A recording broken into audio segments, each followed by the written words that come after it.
नमस्कार, स्वागत है आप सभी का एक बार पुनः योगेंद्रा टाइम्स के इस ऑनलाइन प्लेटफॉर्म पर। पिछली कक्षा में जब मैं आपसे मुखातिब हुआ था वहां हमने आपसे चर्चा की थी अपभ्रंश और उनसे संबंधित सभी महत्वपूर्ण तथ्यों की, जो तथ्य संबंधित थे आपकी परीक्षा से।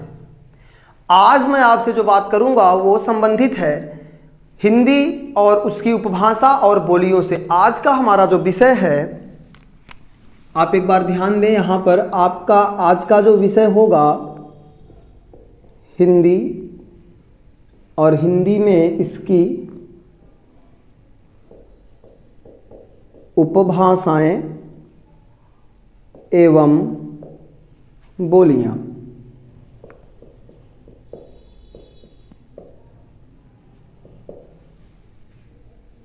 आज हम हिंदी की उपभाषाओं और बोलियां इस टॉपिक पर चर्चा करेंगे। हम देखेंगे कितनी उपभाषाएं हैं, कितनी बोलियां हैं इत्यादि।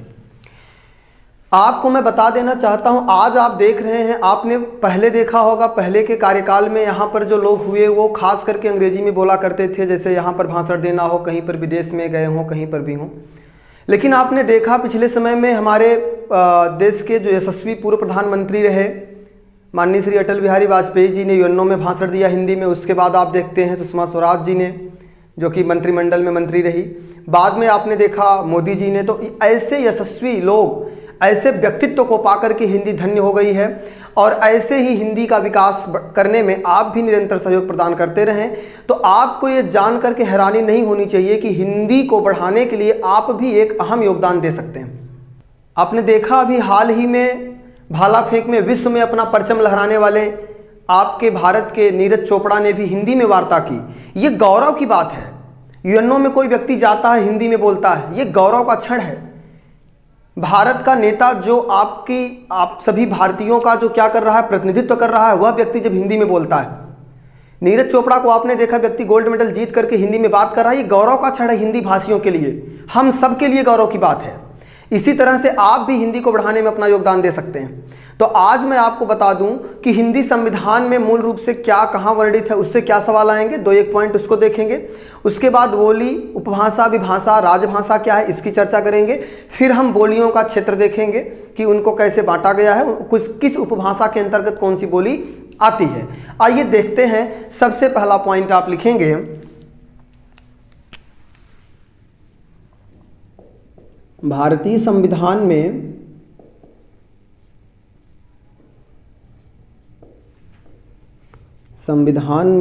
एक मत से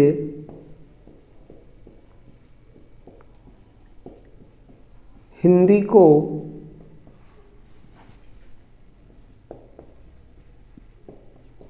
राजभाषा बनाने का प्रस्ताव, या यूं कह लें, संविधान में एक मत से हिंदी को राजभाषा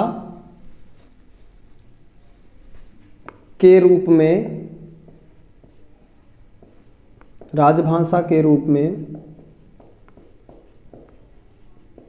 14 सितंबर 1949 ईस्वी को स्वीकार किया गया।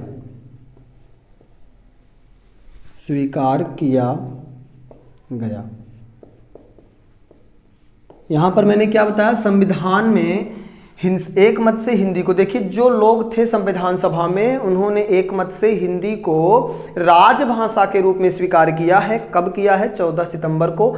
और इसी दिन आप क्या मनाते हैं, तो आप ध्यान रखेंगे, राष्ट्रीय हिंदी दिवस। राष्ट्रीय हिंदी दिवस। एक पॉइंट आप और याद रखेंगे, बाद में फिलहाल मैं इसकी चर्चा करूंगा, लेकिन 10 जनवरी को आप क्या मनाते हैं? 10 जनवरी को आप मनाते हैं अंतर्राष्ट्रीय हिंदी दिवस। ठीक है। यहाँ आपने देखा 14 सितंबर को, क्योंकि संविधान ने क्या किया, हिंदी को राजभाषा के रूप में स्वीकार किया है, इसलिए हम 14 सितंबर को क्या मनाते हैं, राष्ट्रीय हिंदी दिवस मनाते हैं। तथा 10 जनवरी को आपने देखा होगा, 10 से 14 जनवरी के मध्य क्या रहा, विश्व हिंदी सम्मेलन हुआ, इसलिए हम क्या करते हैं 10 जनवरी को अंतर्राष्ट्रीय हिंदी दिवस के रूप में मनाते हैं। ये 2 फैक्ट्स आप याद रखेंगे। अगले फैक्ट्स की अगर मैं बात करूं तो आप जानते हैं पहला हिंदी दिवस कब मनाया गया? पहला हिंदी दिवस कब मनाया गया? ये सवाल आपसे कई बार पूछा गया है, तो आप इसके बारे में याद रखेंगे। पहला हिंदी दिवस आपका मनाया गया है 14 सितंबर सन 1953 ईस्वी को। कब मनाया गया है? 14 सितंबर 1953 को। आप याद रखेंगे यहाँ पर इसको राजभाषा बनाने का जो कार्य है वह 1949 में किया जा रहा है, लेकिन पहली बार हिंदी दिवस के रूप में कब मनाया गया है? तो 1953 में 14 सितंबर को मनाया गया है। इतने फैक्ट्स को आप याद रखेंगे। आइए आगे चलते हैं। अब हम बात करेंगे कि बोली क्या है। देखिए राजभाषा का उल्लेख मैंने यहाँ पर किया हुआ है, इसकी चर्चा भी मैं आपसे आगे करता हूँ। राजभाषा, राष्ट्रभाषा, थोड़ा सा अंतर आप इनका आप समझ लें। राष्ट्रभाषा का मतलब होता है कि जन जन की भाषा, पूरे देश में, पूरे राष्ट्र में जो क्या हो, प्रत्येक व्यक्ति की भाषा हो, क्या हो जाती है? राष्ट्रभाषा हो जाती है। राजभाषा के रूप में मतलब जो, जैसे आपने देखा होगा पिछले समय में जब आप इतिहास आदि पढ़ते हैं तो वहाँ आप देखते हैं कि जो दरबारी भाषा हुआ करती थी, पिछले समय में राजकाज की भाषा को दरबारी भाषा कहा जाता था। मतलब जो एडमिनिस्ट्रेटिव लैंग्वेज है, जो आपकी प्रशासनिक भाषाएं होती थी, उनको क्या कहते थे? दरबारी भाषा। आज उसी को आप क्या कह देते हैं? राजभाषा। तो हिंदी को मूल रूप से भारतीय संविधान में राजभाषा के रूप में मान्यता मिली हुई है। ठीक है, तो आइए यहाँ देखते हैं अगले पॉइंट्स को। अब हम चर्चा करने वाले हैं कि बोली क्या है। अगर हम बात बोली की करें तो आप इतना ध्यान रखेंगे, जैसे घर में आप अपने गांव या कस्बे में, गांवों में, ठीक है, घर में, गांव में या फिर कस्बे में या क्षेत्रीय स्तर पर, इसको क्या कहा जा सकता है? क्षेत्रीय स्तर का मतलब है कि कम क्षेत्रों में, एक बहुत छोटे से क्षेत्र में, घर में, गांव में या क्षेत्रीय स्तर पर बोली जाती है। यहाँ पर बोली का मतलब क्या है? बोली वह होगी जो गांव में, घर में या क्षेत्रीय स्तर पर बोली जाती है। ठीक है, दूसरी बात इसमें आप याद रखेंगे, इसमें साहित्य रचना नहीं होती है। इसमें साहित्य रचना नहीं होती है। शायद आपको मेरी बात समझ आ रही। मैंने कहा जैसे जिस भाषा में, जिस सामान्य लहजे में आप बात करते हैं अपने घर में, अपने गांव में, अपने कस्बे में, उसे हम क्या नाम दे देते हैं? उसे हम बोली नाम दे देते हैं। अगली बात हम कर रहे हैं, आइए देखते हैं विभाषा की। अगर हम विभाषा की बात करें तो इसमें क्या होगा? इसका क्षेत्र थोड़ा सा इससे विकसित हो जाता है। तो यहाँ पर क्या होगा? इसका क्षेत्र विकसित हो जाता है। क्या हो जाता है? इसका क्षेत्र विकसित हो जाता है। दूसरा पॉइंट क्या होता है? इसमें साहित्य लिखे जाते हैं। इसमें साहित्य रचना भी होती है। क्या होता है? इसमें साहित्य रचना भी होती है। यहाँ आपने क्या देखा कि इसका क्षेत्र विकसित हो जाता है, मतलब ये थोड़ा सा और ज़्यादा क्षेत्र में बोली जाने लगती है और इसमें साहित्य की भी रचना की जाती है। यहाँ आपने देखा बोली, विभाषा, भाषा के बारे में मैंने पिछली कक्षा में आपसे चर्चा की थी। अब हम आगे चर्चा करते हैं उपभाषा की। अगर हम बात करें उपभाषा की,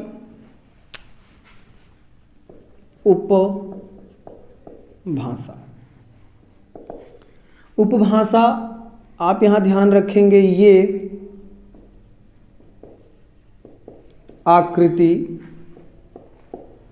संरचना व अर्थ में, आकृति, संरचना व अर्थ में आपस में जुड़ी रहती हैं। आप जानते हैं बोलियों का एक वर्ग होता है जो उपभाषा के रूप में आप पढ़ते हैं। आपने देखा होगा कुल 18 बोलियां वर्तमान में मान्य हैं और 5 उपभाषाएं हैं। इनके उदाहरणों की चर्चा भी मैं आपसे आगे कर रहा हूं। इनको मैं डिटेल्ड में आपको बताऊंगा कि किस उपभाषा के अंतर्गत किस बोली को पढ़ा जाता है। दूसरी बात आप याद रखेंगे कि जो ये अपभ्रंश होता है, किस अपभ्रंश के तहत उन उपभाषाओं का विकास हुआ है।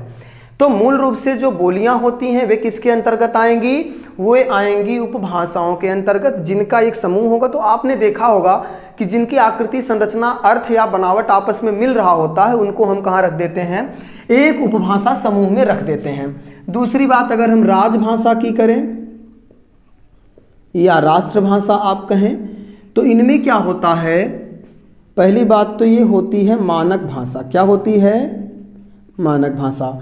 इसी को आप देखते हैं क्या कह दिया जाता है, परिनिष्ठित भाषा।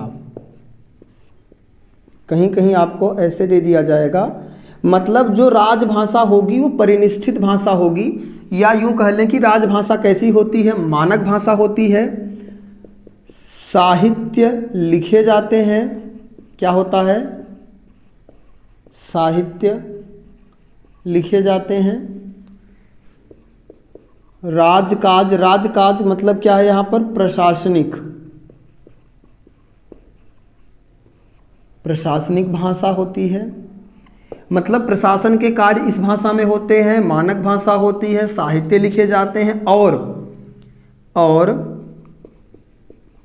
विस्तृत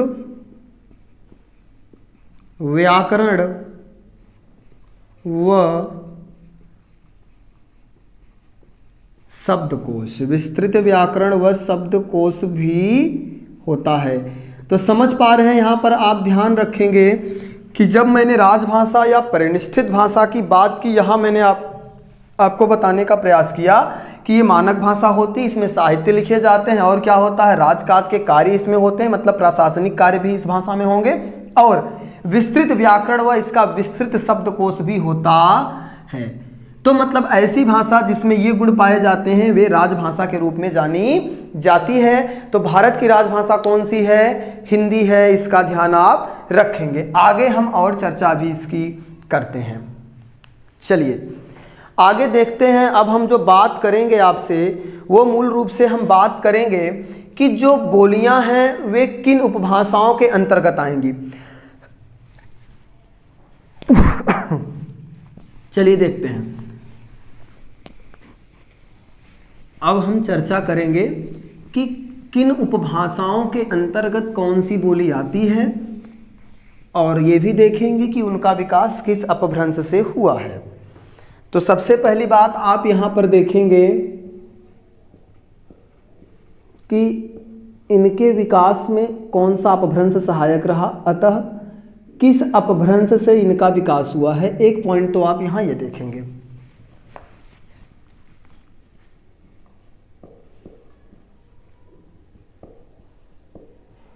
अपभ्रंश, अपभ्रंश के बाद आप क्या देखेंगे, उपभाषा। इसके बाद आप क्या देखेंगे, बोलियां, कि इनके अंतर्गत कौन कौन सी बोलियां आती हैं। तो ये आज आपको पढ़ना है। अब मूल रूप से आप जानते हैं कि अगर हम हिंदी की उपभाषाओं की चर्चा करें तो इनकी संख्या कितनी है, 5। आपको मैं बता दूं, थोड़ा सा आप ध्यान रखेंगे। आप जानते हैं कि अगर मैं सर्वमान्य मत की बात करूं तो सर्वमान्य मत से जो उपभाषाएं हैं वे 5 हैं, और बोलियों की बात करूं तो बोलियों की संख्या 18 हो जाती है। अब वर्तमान में अगर सवाल आएगा तो आपको 18 बताना है, लेकिन सर्वमान्य मत से वो 17 होता है। दक्षिणी को इसमें शामिल कर लिया गया है। तो पिछले समय में जो भी परीक्षाएं हो रही हैं अब उनमें आप बोलियों को कितना मानकर चलेंगे, 18 मान करके चलेंगे। थोड़ा सा यहाँ पर ध्यान रखेंगे कि डॉक्टर भोलानाथ तिवारी ने 2 अन्य बोलियों को जोड़ा है। सर्वमान्य 17 थी, 2 उन्होंने अपने आधार पर अलग से जोड़ा। तो भोलानाथ तिवारी के अनुसार कितना हो जाता है, कुल 19 बोलियां हो जाएंगी। कितनी बोलियां हो जाएंगी, 19 बोलियां हो जाती हैं भोलानाथ तिवारी के आधार पर। लेकिन उतना डिटेल में आपसे सवाल नहीं बनेगा, आपको केवल इतना ध्यान देना है कि उपभाषाएं कितनी हैं, 5, और अगर बोलियों की चर्चा की जाएगी तो कितनी होंगी, 18। सबसे पहले आप देखेंगे, यहां पर थोड़ा सा मैं आपको बता दूं, वैसे आप देखते हैं अपभ्रंश की चर्चा भी आपने पिछले क्लास में की थी, वहाँ पर मैंने आपको बताया भी अपभ्रंश क्या है। तो अपभ्रंश को आप 8 वर्गों में बांट देते हैं, उनसे विकसित भाषाओं की चर्चा भी करते हैं, लेकिन मूल रूप से आप इसको समझेंगे तो इसमें उन सब का रोल नहीं, जिनसे इनका विकास हुआ उनकी चर्चा आप करेंगे। तो यहाँ पर आप देखेंगे मूल रूप से सौर सेनी अपभ्रंश, और सौर सेनी अपभ्रंश से ही किसका विकास हो रहा है? पश्चिमी हिंदी। किसका विकास हो रहा है? पश्चिमी हिंदी। और ये पश्चिमी हिंदी क्या है? ये है आपकी उपभाषा, और इसके अंतर्गत कौन कौन आएंगे? तो आप यहाँ पर सबसे पहले लिख लेंगे कौरवी। कौरवी को ही क्या कहा जाता है? खड़ी बोली। और खड़ी बोली को ही क्या कहा जाता है? आधुनिक हिंदी।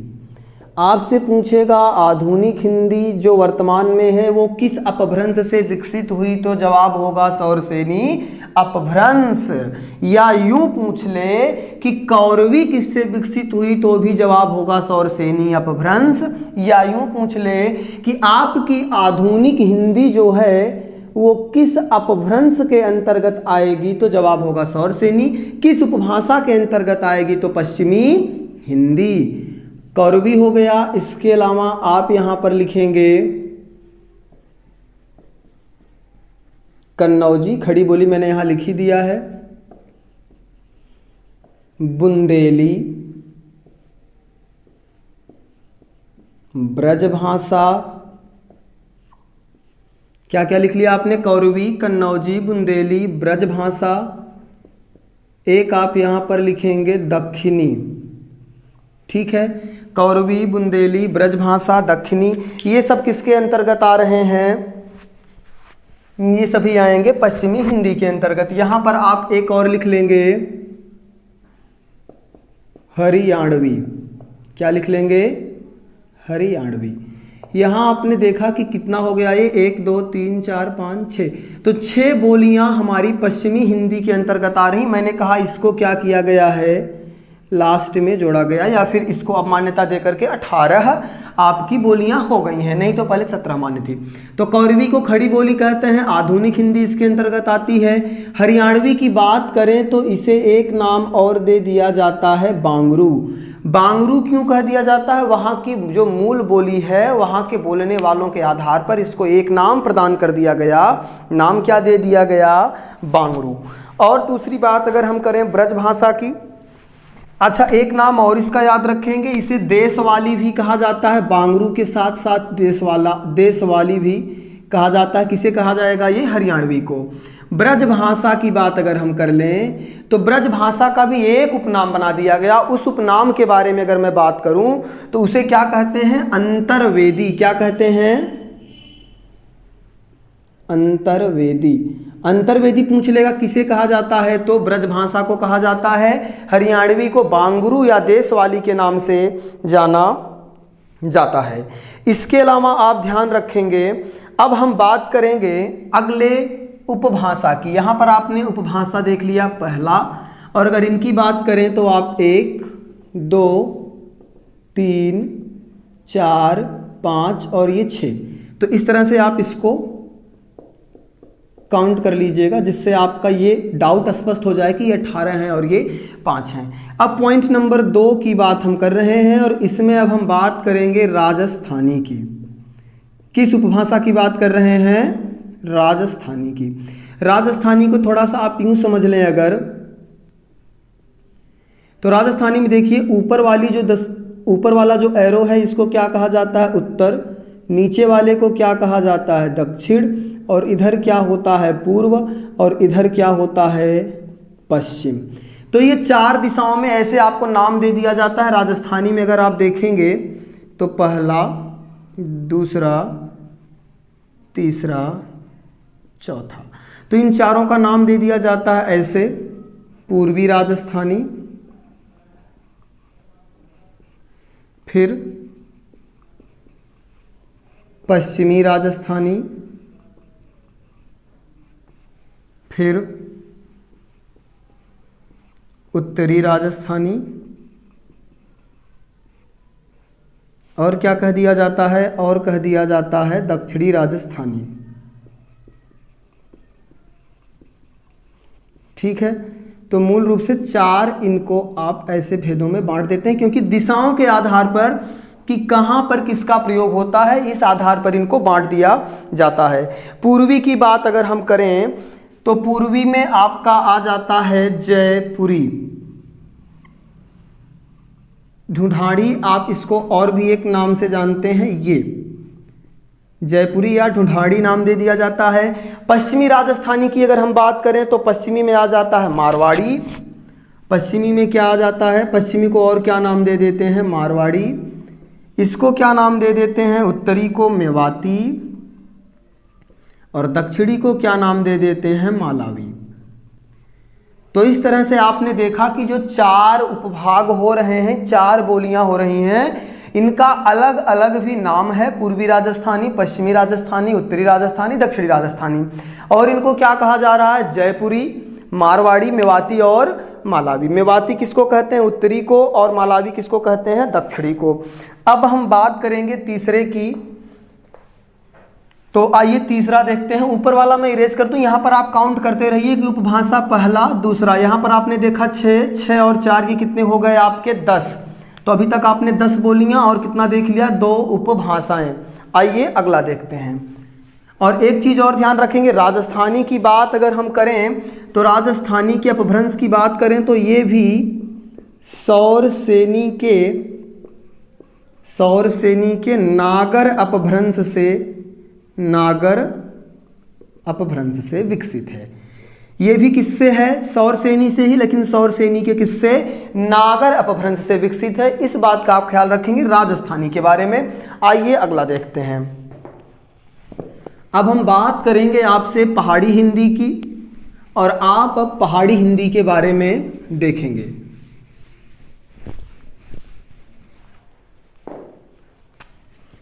एक अपभ्रंश होता है जिसे नाम दे दिया जाता है खस अपभ्रंश।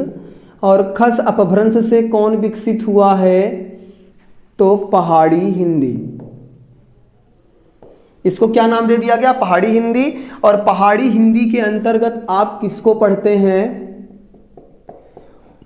वैसे इसके 2 भेद कर दिए जाते हैं, लेकिन आपको उतना डिटेल नहीं। ये जो सवाल आपसे आता है, तो सवाल आता है कुमाऊनी और गढ़वाली।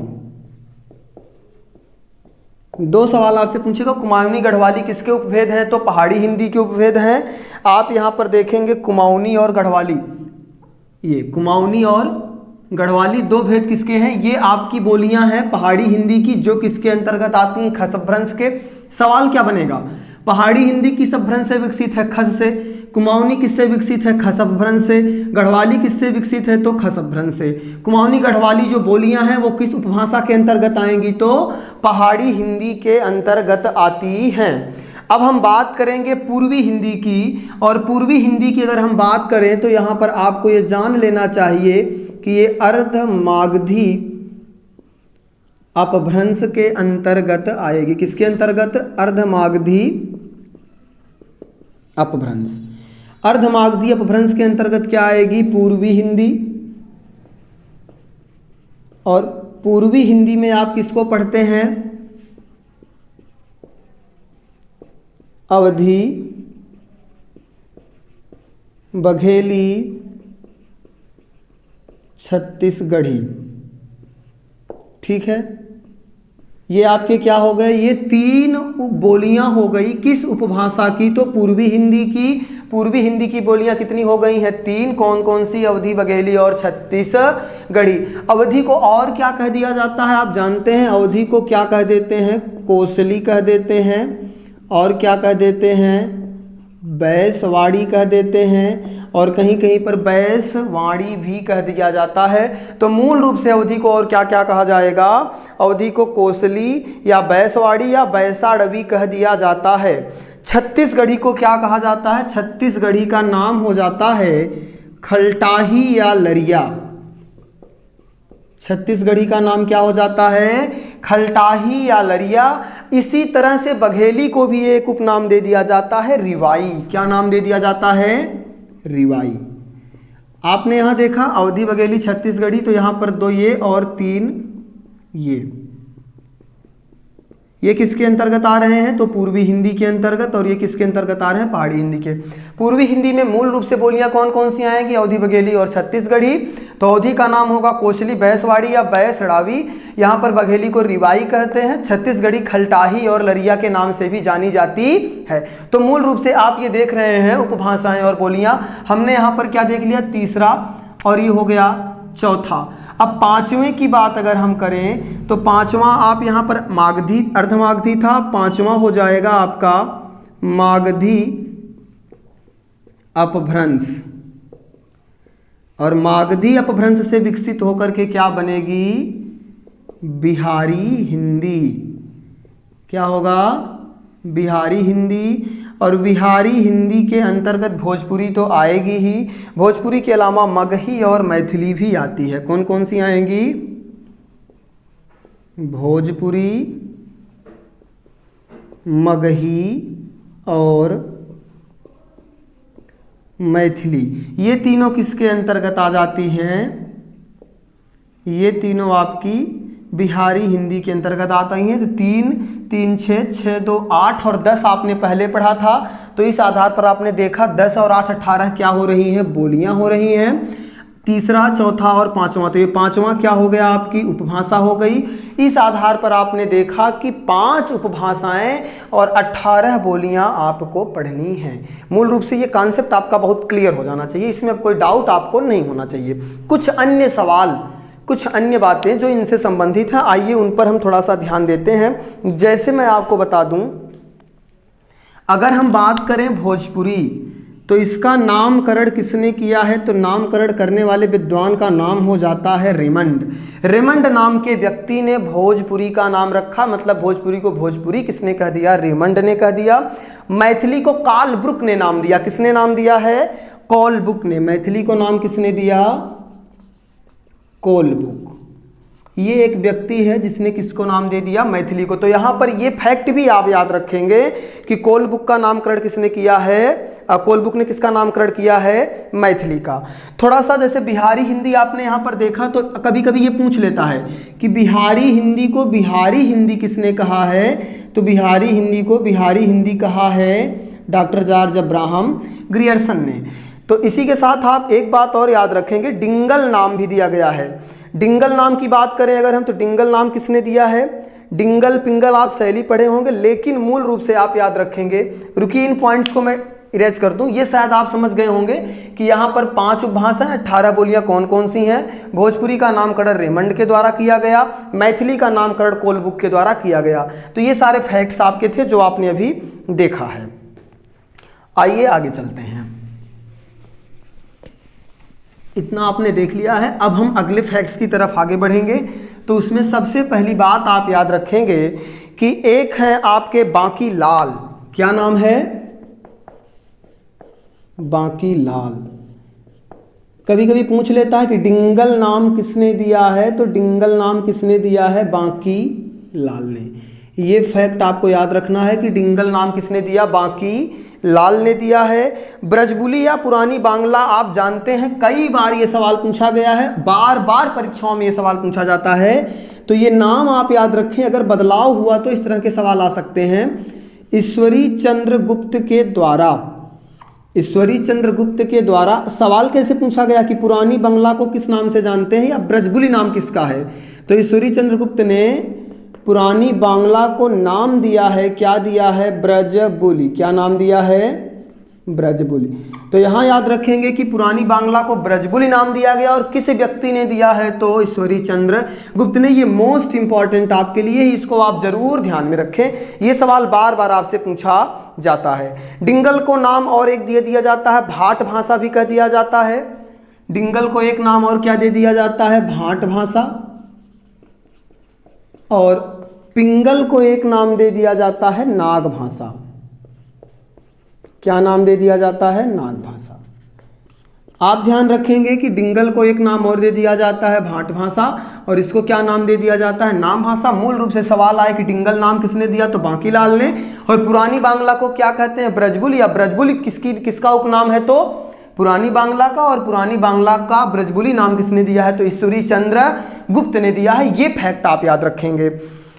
आइए अब हम आगे चलते हैं। एक बात यहीं पर मैं और आपको क्लियर कर देना चाहूँगा, जब उपबोलियों की बात होगी तो इनकी संख्या के बारे में, उपबोलियाँ ये बड़ा विस्तृत मुद्दा हो जाता है। जब हम उपबोलियों की बात करते हैं तो संख्या निर्धारित नहीं है, पहला पॉइंट आप याद रखेंगे इसको। अगर हम बात करें इसकी तो संख्या निर्धारित नहीं है। यहाँ पर जो उपबोलियाँ हैं इनकी संख्या निर्धारित नहीं की गई है। दूसरा फैक्ट आपको याद रखना है कि इनके बारे में सवाल कम पूछा जाता है, लेकिन जो पूछा जाएगा सवाल के फॉर्मेट में आगे मैं आपसे वो चर्चा कर लूँगा। आइए आगे थोड़ी सी हम बात करते हैं कि जो ओकार, ईकार इत्यादि के आधार पर सवाल आपसे बन जाते हैं कि ओकार बहुला कौन सी भाषा है, ईकार बहुला कौन सी भाषा है। आप भोजपुरी में देखते हैं कि रउआ ऐनी नू ऐजा का करे तनी हो, तो इस तरह के सवाल आपसे बार बार पूछे जाते हैं। भोजपुरी में आप देखते हैं बोलते हुए, अभी मैं आपको बता दूं इस तरह का एक सवाल आया कि एक मनई रहीन ओकरे दुई बेटवा रहीन, तो इस तरह के अब रहीन, तो ये अवधि की शैली हो जाती है कहीं ना कहीं। तो खास करके ये सब भी आपको ध्यान रखना कि अगर इस तरह के भी सवाल आपसे कभी पूछ लिए जाएं तो आप उसको करने में सक्षम हो। आइए देखते हैं। तो यहां पर कुछ बोलियों की विशेषताओं के आधार पर आप देखेंगे कि किनके अंतर्गत किनको रखा जाता है। तो सबसे पहले आप यहां लिख लें कि बोलियों की विशेषताएं। क्या लिखेंगे भैया? बोलियों की विशेषताएं। बोलियों की विशेषताएं। बोलियों की विशेषताओं में आप ध्यान रखें, सबसे पहली बात मैंने आपसे क्या की, आकार बहुला। आकार बहुला का तात्पर्य है कि जिन बोलियों भाषाओं को बोलते समय अंत में प्रायः आ जाता है। कार प्रत्यांत बोला जाता है। आपको मैं बता दूं मूल रूप से कार का जो प्रचलन है ये संस्कृत से आया हुआ है। संस्कृत में स को सकार बोल देते हैं, क को ककार बोल देते हैं, ऊ को उकार बोल देते हैं, री को रीकार बोल देते हैं, ई को ईकार बोल देते हैं। इसी तरह से आप देखते हैं कि जिन शब्दों के अंत में अ आता है उन्हें अकारांत बोल दिया जाता है, जिनके अंत में ई आता है ईकारांत बोल दिया जाता है, जिनके अंत में ऊ आता है उकारांत बोल दिया जाता है, जिनके अंत में री आता है जैसे मातृ वे रीकारांत हो जाते हैं। तो इस तरह से जिन स्वर को आप बोलेंगे, जिन वर्ण या अक्षर को आप उच्चारित करते हैं उसके साथ कार जोड़ दिया जाता है। तो आकार का मतलब हो गया कि आ उच्चारण में प्रायः जिनके आते हैं वे क्या हैं? आकार बहुला होती हैं। तो आकार बहुला की बात मैं करूं तो इसमें मूल रूप से आपको क्या ध्यान रखना है? कौरवी को, और कौरवी का मतलब क्या हो गया? खड़ी बोली। आपको ध्यान रखना है कि कौरवी या खड़ी बोली आकार के आधार पर कैसी है? तो ये आकार बहुला है। इसके अलावा आप ध्यान रखेंगे हरियाणवी, हरियाणवी और दक्षिणी, इनकी बात अगर हम करें तो ये कैसी हैं? आकार बहुला हैं। दूसरी बात हम कर लें आपसे, आकार बहुला के बाद आप देखेंगे उदासीन आकार बहुला, उदासीन आकार बहुला। फिर हम बात करें तीसरे पॉइंट पर, तब आ जाता है आपका ओकार बहुला, मतलब जिनमें ओ का ज्यादा प्रयोग होता है। फिर उसके बाद आप देखेंगे ईकार बहुला, जिनके उच्चारण में ई का हम सर्वाधिक प्रयोग कर लेते हैं। इसके बाद अगर हम चर्चा करें तो आप देखते हैं ट वर्ग बहुला। क्या देख लेते हैं? ट वर्ग बहुला, अतः जिसमें ट वर्गों का ज्यादा उच्चारण होता है। आप देखते हैं जब राजस्थानी बोली जाती है तो मारो राजस्थान, तो वहां पर आप ट ठ ड ढ अण इन वर्णों का ज्यादा प्रयोग होता हुआ देख पाएंगे। तो राजस्थानी जो भाषा होती है वो मूल रूप से क्या होती है? ट वर्ग बहुला, मतलब इसके प्रयोग में ज्यादातर क्या होता है? ट वर्ग के वर्णों का प्रयोग किया जाता है। ईकार बहुला की बात अभी जस्ट मैंने आपसे की थी थोड़ी देर पहले भोजपुरी की। मैंने कहा भोजपुरी में कैसे बोलते हैं बताइए? भोजपुरी में आपने देखा होगा, भोजपुरी फिल्में आप खूब ढेर सारी देखते हैं, खेसारी लाल यादव की, गाने भी खूब सुनते हैं आजकल। तो ऐसी स्थिति में आपने देखा होगा कि किस तरह से भोजपुरी में बोलते हैं। तो वहां पर सामान्यतः बोलते समय ई का प्रयोग कर दिया जाता है और यही कारण है कि उसको आप ईकार बहुला के नाम से जानते हैं। अब हम ओकार बहुला की बात करें तो ओकार में आपकी बुंदेली, कन्नौजी इस तरह की भाषाएं आ जाती हैं। जैसे देखिए इसमें क्या आ जाएगा? बुंदेली, कन्नौजी आदि। एक आपका और यहाँ पर बचा हुआ है उदासीन कार बहुला। आप जानते हैं आपके यहाँ अवधि बोली जाती है, और अवधि किसके अंतर्गत आती है? तो अवधि आपकी मूल रूप से आती है उदासीन आकार बहुला के अंतर्गत। और ये भी सवाल आपसे पूछा जा सकता क्योंकि आपके यहाँ से ये संबंधित है। ठीक है, अवधि बघेली भी इसमें आ जाएगी। अगर कभी आप ध्यान दें तो इसको भी थोड़ा सा ध्यान रखें, बघेली। इसमें आप एक और याद रखेंगे, ब्रज भाषा भी इसी तरह से बोली जाती है। कहने का क्या मतलब है कि ओकार बहुला के अंतर्गत बुंदेली, कन्नौजी, ब्रजभाषा आ जाएगी। ईकार बहुला में भोजपुरी आ जाएगी। ट वर्ग बहुला में राजस्थानी आ जाएगी। उदासीन आकार बहुला में अवधि, बघेली। आकार बहुला में आपकी कौरवी, खड़ी बोली, हरियाणवी, दक्खनी आदि भाषाएं आ जाती हैं। इतनी चर्चा मैंने आपसे कर ली।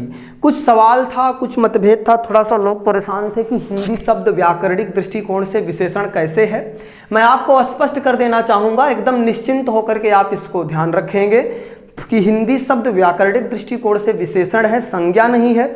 मैं आपको बता दूं विशेषण होता कौन है, आपने अंग्रेजी में भी पढ़ा होगा। एडजेक्टिव क्या है? Adjective is a word which is qualify a noun और प्रोनाउन। विशेषण वह है जो किसी संज्ञा या सर्वनाम की विशेषता को व्यक्त करे, प्रकट करे या समझाए। मूल रूप से भाषा की बात करें तो भाषा एक नाम है और उस नाम की विशेषता है कि वो हिंदी है। भाषा जातिवाचक संज्ञा है और संज्ञा की विशेषता जो बतलाए वो क्या है? विशेषण है। बहुत क्लियर सी बात है, इसमें ऐसी कोई बात नहीं कि आप इतने परेशान हो। बड़ी सामान्य सी बात है। आप विचार करके देखिए, जातिवाचक संज्ञा क्या है? वह संज्ञा शब्द जो किसी भी व्यक्ति, वस्तु, स्थान या किसी की भी बात कर लीजिए, कोई भी संज्ञा शब्द जो अपने पूरे वर्ग, होल क्लास की बात करता हो, क्या है? जातिवाचक संज्ञा है।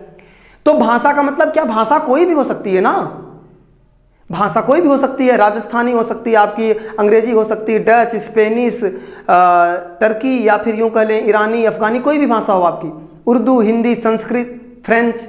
तो भाषा जातिवाचक संज्ञा और भाषा के बारे में उसकी विशेषता को बतला रहा, क्योंकि वो क्या है? हिंदी है।